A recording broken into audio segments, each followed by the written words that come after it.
The distant call of an owl pierced the quiet night as Kara Adams eased her sleek black car into the desolate gas station, her engine humming softly in the stillness. The fluorescent lights above the pumps cast a cold, artificial glow, barely pushing back the shadows that clung to the edges of the lot. She scanned her surroundings with the kind of sharp, practiced gaze that came from years of training. To an ordinary passerby, this station was just another late-night stop. A weary cashier scrolling through his phone behind the counter, a few scattered cars with unseen occupants, the hum of a vending machine in the background. But Kara was no ordinary traveler. She was an elite operative with the United States Secret Service, and the world looked very different through her eyes.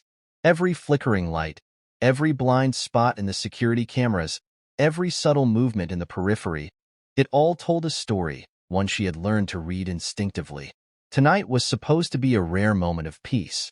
The last few weeks had been a whirlwind of high-stakes operations, tension coiling in her muscles like a wire pulled too tight.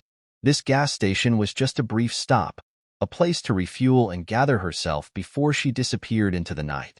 But peace was a luxury she could never fully afford. As she stepped out of the car, the cool night air brushing against her skin, she felt it, a presence. The unmistakable weight of someone watching her. Her instincts sharpened. Without turning her head, she caught the reflection in her car's window. A police cruiser parked across the lot, its engine idling.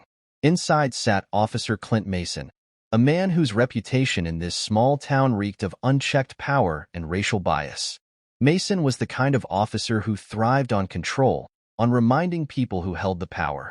And tonight, Kara's mere existence in this space challenged everything he believed. The expensive car, the poised, unshaken demeanor, the quiet confidence that didn't fit his idea of belonging. It didn't matter who she was or why she was here. To him, she was an anomaly, and anomalies needed to be dealt with. Inside the store, Kara moved with calm precision. She picked up a bottle of water, grabbed a protein bar, and made her way to the counter. Even in these mundane moments, her mind worked like a well-oiled machine, cataloging every detail. The security camera's blind spots, the slight nervous twitch in the cashier's fingers, the positioning of the exits. Preparedness wasn't paranoia, it was survival. As she paid for her items, the soft chime of the doorbell rang behind her. She didn't need to turn around to know who had just entered. "Evening," a voice drawled. Laced with something less than friendly, Kara turned slowly, meeting Mason's gaze with a steady, unreadable expression. "Evening, officer," she responded, her voice calm, controlled. Mason stepped closer, subtly positioning himself between her and the exit. His posture radiated authority, but beneath it was something else, irritation. "What brings you out here tonight?" he asked, suspicion dripping from his words. Kara held up her plastic bag, the crinkle of cheap material filling the space between them. "Just getting a snack and some gas. Heading out soon." Mason's jaw tightened. "This isn't the kind of place people just pass through," he said, his hand hovering near his belt. A quiet threat, a reminder of his power. But Kara wasn't rattled. She had faced far greater threats than a small-town cop with a fragile ego. "Well," she said, meeting his gaze without flinching, "tonight, it is." The air between them thickened, heavy with unspoken challenges. Mason expected compliance, submission, the usual response when he exerted his authority. But Kara was a different breed. She was built to withstand pressure, to hold her ground in the face of intimidation. Finally, Mason stepped aside, but his gaze burned into her back as she walked past him and exited the store. This wasn't over. She could feel it in the charged air, in the way his presence loomed like an approaching storm. Sliding into her car, she started the engine but didn't pull away just yet. Her eyes flicked to the rearview mirror, catching Mason still watching her, his expression unreadable but his intent clear. She had met men like him before. Men who mistook their badge for unchecked power. Men who believed their authority was absolute. But Mason was about to learn a lesson he would never forget. The engine of Kara's car purred softly as she pulled out onto the quiet highway, her eyes flicking to the rearview mirror. Mason was still there, following at a safe distance, but the flashing lights from his cruiser had not yet appeared. It was almost as if he was testing her, watching her every move, waiting for her to make a mistake. But Kara knew exactly what was happening. She could feel the weight of his gaze like a physical presence, his fixation turning into obsession. Mason wasn't just a cop on patrol anymore. He had become a predator hunting a target. And she? She wasn't prey. Her mind moved faster than the car, calculating the options before her. She had no intention of running, but she also knew that stopping would be a mistake. She wasn't about to give him the satisfaction of reacting the way he expected. Minutes ticked by in silence, the only sounds the hum of her tires on the road and the rhythmic ticking of the dashboard clock. Her hands gripped the steering wheel with practiced precision, and her senses were heightened, scanning the horizon and the rearview mirror in tandem. Sure enough, Mason's headlights flared in the distance, cutting through the darkness.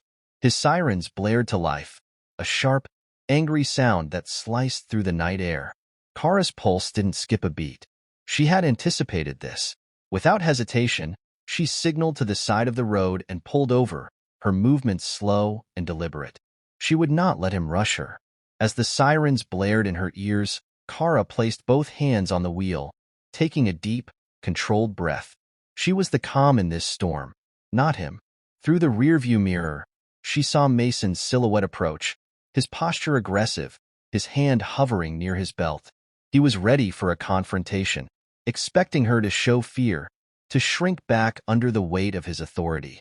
But he was about to be disappointed. He reached the driver's side window, and Kara rolled it down slowly, keeping her movements measured.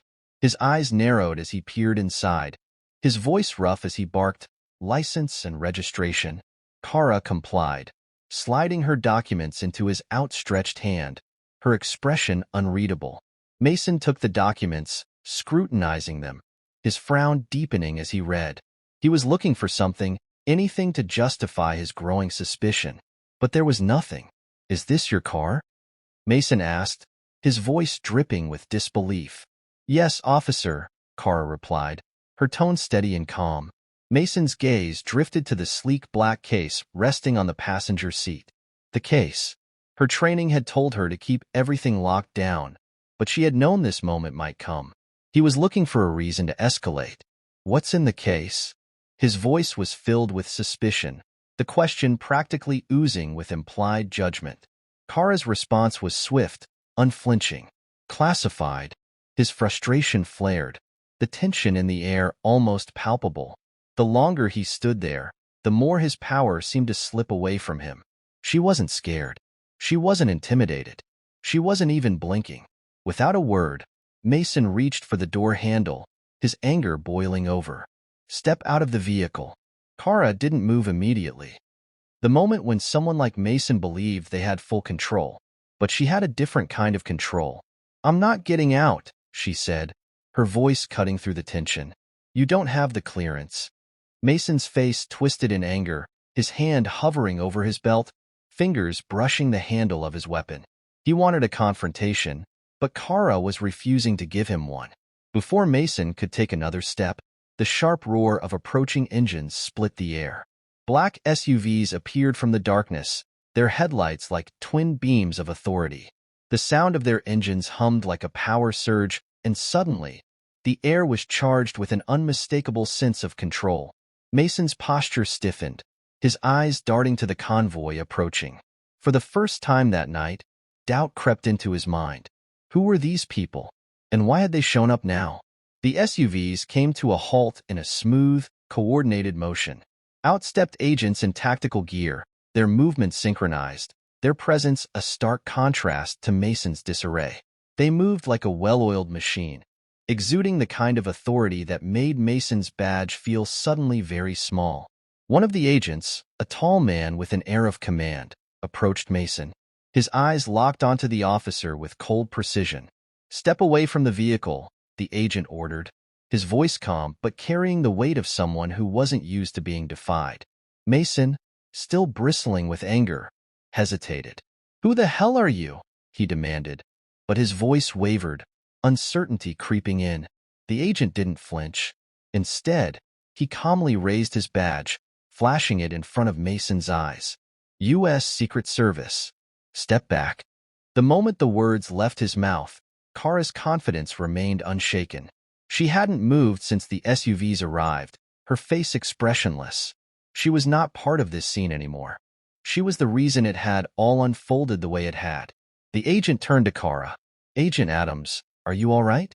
"I'm fine," Kara replied coolly, her gaze flicking to Mason one last time. The situation was spiraling out of Mason's control. As the agents quickly neutralized any resistance, their movements were efficient, practiced. Mason stood frozen, his face red with frustration. He could do nothing but watch as the agents confiscated the case, securing it with a professionalism that only further emphasized his lack of power. Hidden cameras had caught every moment, every slip-up, every rash decision Mason had made. Higher authorities would soon be reviewing his actions, and they wouldn't be impressed. As the agents secured the case and prepared to leave, Kara took one final look at Mason. Her gaze was unwavering, her voice carrying a quiet but firm warning. "Next time you see someone who doesn't fit your narrow expectations, remember this moment. Assumptions can cost more than you realize." Mason was still standing, rooted to the spot, but the weight of his actions hit him like a ton of bricks. For the first time, he realized just how profoundly out of his depth he was. The convoy of SUVs disappeared into the night, leaving Mason alone on the empty road, the echoes of his prejudice and arrogance ringing in his ears. He stood there, a man who had been forced to confront the limits of his power, his prejudice, and his inability to control what he couldn't understand. This was a moment of reckoning.